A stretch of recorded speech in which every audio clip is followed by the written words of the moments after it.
Assalamualaikum warahmatullahi wabarakatuh. Halo teman-teman semua, perkenalkan nama saya Saraswati Ayu Wibowo. Saya dari program studi PGSD. Langsung saja ya, saya jelaskan bagaimana filsafat ilmu mengawasi dan memperkuat eksistensi keilmiahan serta nilai-nilai dalam ilmu pendidikan.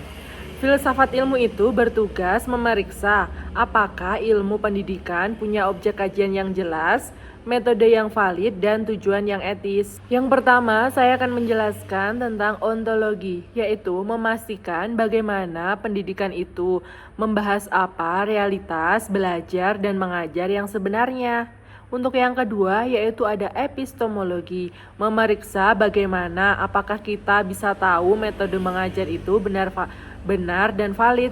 Dan yang ketiga ada aksiologi, yaitu menjaga agar tujuan pendidikan tidak hanya teknis, tetapi juga etis dan juga bermanfaat di masyarakat. Tanpa filsafat itu tersebut, penelitian pendidikan bisa terjebak pada teknis tanpa arah nilai. Pertanyaan yang kedua yaitu bagaimana pendidikan yang bermakna dan bernilai turut memperkuat perkembangan filsafat ilmu.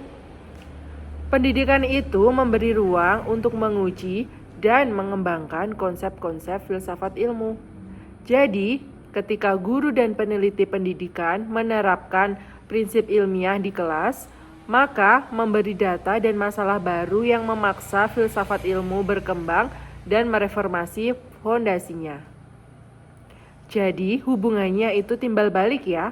Filsafat memberi kerangka dan pendidikan memberikan bahan uji. Dan pertanyaan yang ketiga yaitu mengapa filsafat ilmu dapat disebut sebagai pisau analisis? Ada ontologi, epistemologi, dan aksiologi dalam membedah persoalan-persoalan pendidikan.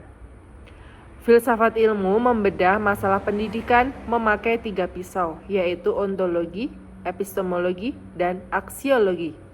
Ontologi itu apa sih sebenarnya? Yaitu membahas tentang apa hakikat siswa, guru, dan kurikulum, bukan hanya sekedar objek pasif.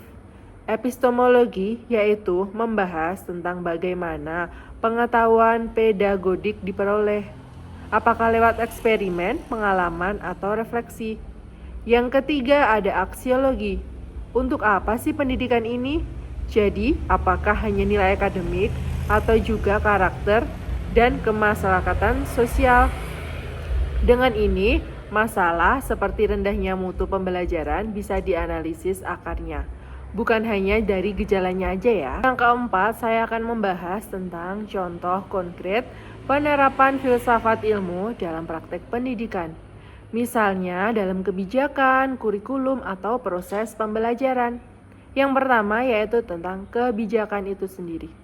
Kurikulum merdeka dirancang dengan asumsi ontologis bahwa siswa aktif, epistemologis bahwa pelajar berbasis proyek valid, dan aksiologis bahwa pendidikan itu harus membangun karakter. Yang kedua yaitu tentang kurikulum.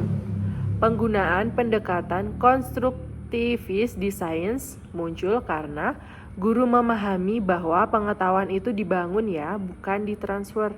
Dan yang terakhir ada pembelajaran. Penerapan fenomenologi di kelas IPA membantu siswa memahami sains sebagai pengalaman holistik, bukan hafalan rumus.